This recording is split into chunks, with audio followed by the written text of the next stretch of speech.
እጅግ አሳዛኝ መረጃ። ስደተኛ ወንድማችን ቴዲ በገዛ ወገኑ ተገደለ። በስደት ላይ የሚገኙ ኢትዮጵያውያን እርስ በርስ መረዳዳትና መከባበር ሲገባቸው አላስፈላጊ በሆነ መንገድ ውስጥ በመግባት የሰው ሕይወት ማጥፋት እጅግ በጣም ያሳዝናል። ከቅርብ ጊዜ ወዲህ እየተበራከተ መጣው ይህ አሳዛኝ ሁኔታ ትናንትም ወንድማችን ቴዲ ነጥቆናል። በሳውዲ አረቢያ በራሱ ኢትዮጵያዊ ወገን መገደሉ የተነገረለት ወንድማችን ቴዲ የዚህ አሳዛኝ ክስተት ሰለባ ሆኗል። በሳውዲ ፖሊስ ጉዳዩን እየተከታተለው እንደሆነ የተገለጸ ሲሆን ፊት ያገኛል ብለን ተስፋ እናደርጋለን።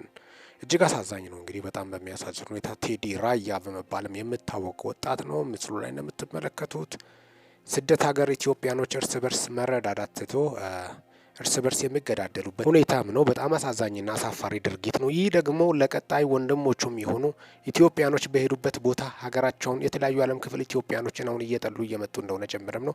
ምክንያቱም የሚደረገው ነገር ተገቢ እንዳልሆነ ጭምርም በደቡብ አፍሪካም እንደዚሁ በተመሳሳይ እርስ በርስ እንደዚህ መገዳደል፣ መታኮስ፣ እርስ በርስ መዘራረፍ የተለያዩ ዓለም ክፍል በቅርቡም በአረብ ሀገር ኤቲኤም ማሽኖች ሲዘርፉም የተያዙት ኢትዮጵያኖች የተለያዩ የዓለም ክፍሎች በአሁኑ ሰዓት ኢትዮጵያን ቀጥታ ጉዞ እንዳያደርጉ ላይ ያገዷቸው እንደሆነ ጭምርም ነው። ለዚህ ሁላ እንግዲህ እንደዚህ አይነት ሰዎች የሄዱበትን ዓላማ ዘንግቶ የማየውን ነገር ውስጥ ገብተው እርስ በርስ መጋደል ውስጥ የሚገቡበት ሁኔታም ነው። እንግዲህ እጅግ አሳዛኝና አሳፋሪ ድርጊት ነው ማለት ነው። በርካቶቹም ሀሳባቸውን እየገለጹ ያሉት ምን አይነት ነገር ነው? አሁን እንግዲህ ሳውዲ ላይ እነዚህ ገዳዮች የተባሉት እነማን ይሆኑ አድኖ ከያዙ በኋላ አረብ ሀገር ያለው ሕግ ደግሞ ከባድ ነው። በዛው በገደለው ልክ ነው የሚገደለው በማለትም ነው ሕጋቸውም።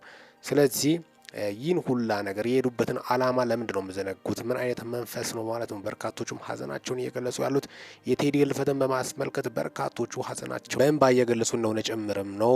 እንግዲህ የወጡት መረጃዎቹ እጅግ አሳዛኝና ልብ የሚነካ ነው። ለቤተሰቦቹና ለመላው ወዳጅ ዘመዶቹ መጽናናትን እንመኛለን። ከሚዲያችን ሚኪ ታቦር ኒውስን ሰብስክራይብ በማድረግ ወቅታዊና አጫጭር መረጃ አገኙ። ሰላም ቆዩልኝ።